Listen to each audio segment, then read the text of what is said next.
that this is quite a special service today, as we go into mourning the Queen at her funeral tomorrow. So we just wanted to pay tribute to the late Queen and pay our respects to her through the service this morning. So as we all know, for the last 10 days, people across the world have been mourning and publicly acknowledging the huge impact that Queen Elizabeth has had on our country and also across the globe. I actually have personally felt saddened that it has only been in her passing that I have begun to learn what an amazing life our Queen led, as well as what a steadfast follower of Christ she was, and actually has become quite a role model for me, the faith that she led. I'm just going to start by reading this post that I came across on Facebook, of all places. It was a post that somebody put about the Queen following the events on Thursday. And it goes like this. It records a conversation that Queen Elizabeth had with a chaplain or person in church. And it goes like this. Queen Elizabeth said, "How I wish the Lord would come in my lifetime." "Why?" asked the chaplain. And the Queen replied, "How I should so love to lay my crown at his feet." Oh. I know. What profound words from the Queen of all people. I actually found that the first time I read this, I was almost brought to tears and was instantly humbled. This, our Queen, who was ascribed with royalty and sovereignty and majesty, so quick and willing to lay her crown at the feet of Jesus. Goodness me, what does this say about the God that we serve? In that moment, I felt my eyes were opened again to the holiness of Jesus and was filled afresh with the overwhelming urge to lay my everything at his feet. I find that in the busyness of life, it's really easy to forget how worthy he is of all our adoration and worship.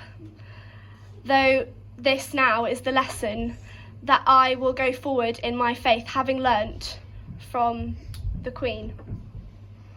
As I've pondered this, I have been drawn to the scripture in Romans chapter 12 that says, "Therefore, I urge you, brothers and sisters, in view of God's mercy, to offer your bodies as a living sacrifice, holy and pleasing to God.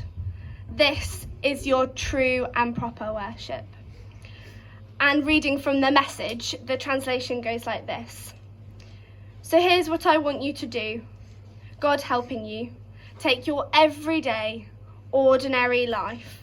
You're sleeping, you're eating, you're going to work and walking around life, and place it before God as an offering." Followed by the scripture in Colossians chapter 3 that reads, "Whatever you do, work at it with all your heart, as if working for the Lord."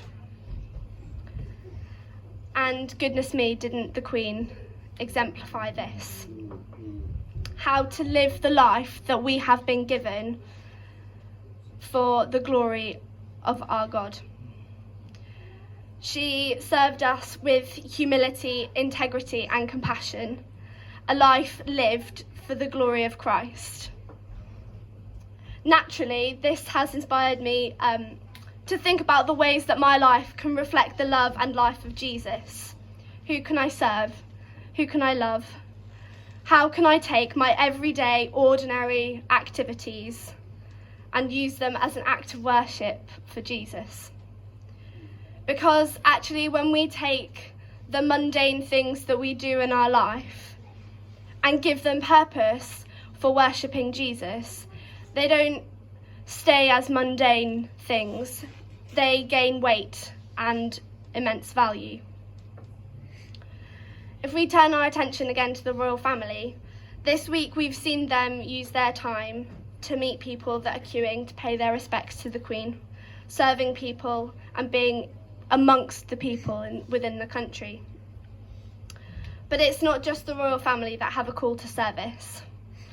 We do too. We can list all of the mundane things that we can do around the house, all of those joyous housework chores that we have to do on a daily basis, as well as the things that we can do within our community to serve those around us. And as the Queen has shown, as we follow the example of Jesus set out for us in serving others, we show people who he is. And this is our true worship, because ultimately it's all about him. Paul, would you be able to come and play the song that you've brought?